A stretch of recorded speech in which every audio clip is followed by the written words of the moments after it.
Hi friends, welcome back to my channel SRC collections. మీరు చూస్తున్నారండి 6mm కరుంగలి 6mm మాల అండి. ఇది మీరు చూస్తున్నారు కరుంగలి 6mm మాల. ఇది పంచలోహంతో తయారు చేపించి మైక్రో గోల్డ్ కోటింగ్ వేసినటువంటి మాలలండి ఇవి. చూడండి, ఇవి ఒరిజినల్ గోల్డ్ లాగానే ఉంటాయండి. ఇవి మన కస్టమర్ అమెరికాలో ఉంటారండి.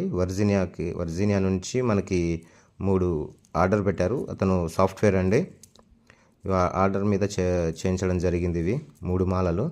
ఇవి కూడా పార్సిల్కి సిద్ధంగా ఉన్నాయండి, డెలివరీకి. ఇవి మీరు చూడండి, ఇవి మన వందనం గ్రామంలో ఉన్నటువంటి టెంపుల్లో చాముండేశ్వరి ఆలయంలో 41 రోజుల పాటు పూజ చేయించినామండి. ఈ మాలలు అమ్మవారి పాదాల దగ్గర ఉంచి పూజ చేయించినటువంటి మాలలు. అదేవిధంగా 2 సార్లు వీటిని హోమంలో కూడా పెట్టడం జరిగింది మన కస్టమర్ అభ్యర్థన మేరకు.